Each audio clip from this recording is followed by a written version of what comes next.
तर महाराज एखाद्या कुटुंबामध्ये एखाद्या मुलीचं लग्न जर जमलं महाराज, लग्न जमल्यापासून त्या आई वडिलांच्या पायाला जमन असते मुलीनं महाराज, त्या मुलीनं दाखविलेल्या वस्तूला बोट करून दाखविलेली वस्तू आई वडील घेऊन देतात महाराज.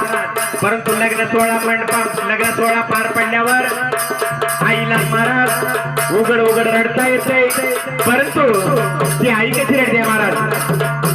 ए आई रडते,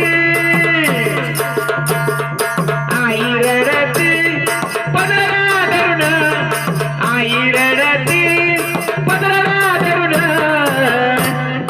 गळपामधले हारण मला चालली सोडून, गळपामधले हारण मला चालली सोडून.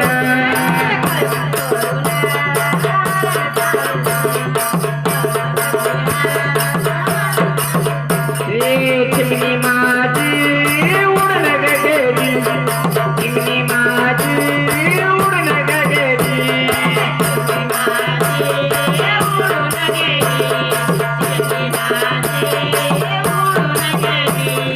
रत्नासारखी जतना केली, रत्नासारखी जतना केली, चिमणी माझी उडून गेली, चिमणी माझी उडून गेली, चिमणी माझी उडून गेली, चिमणी माझी उडून गेली. तर महाराज त्या वडिलाला उघड उघड रडता येत नाही म्हणून ती वडील कसे रडतात महाराज. हो बाप रडतो मंडप धरून, बाप रडतो मंडप धरून, हृदयामधल्या काळीचं चाललं सोडून, हृदयामधल्या काळीचं चाललं सोडून. चिमणी माझी उडून गेली, चिमणी माझी उडून गेली, चिमणी माझी उडून गेली, चिमणी माझी उडून गेली, चिमणी माझी उडून गेली, चिमणी माझी उडून गेली. तर महाराज लहानपणी बहीण भावंड घरामध्ये असते, लहानपणी भांडण करते, परंतु ज्या वेळेस जी आपली बहीण नवरी होऊन त्या नवरदेवाच्या मागे जाते, त्यावेळेस त्या नवरी मुलीचा भाऊ कसं असते महाराज. भाऊ रडतो, हे भाऊ रडतो गळ्यात पडून, भाऊ रडतो गळ्यात पडून, सोन्याची बावली मला चालली सोडून, सोन्याची बावली मला चालली सोडून.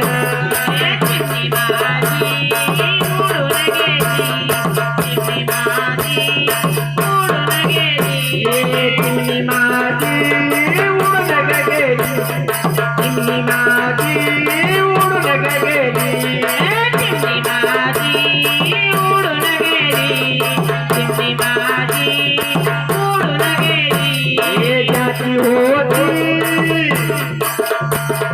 ज्याची होती जनता गेली, ज्याची होती जनता गेली, लावलेली माया देवायाला गेली, लावलेली माया देवायाला गेली.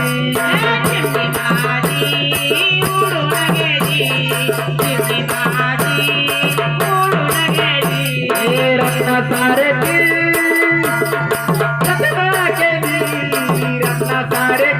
नटना केली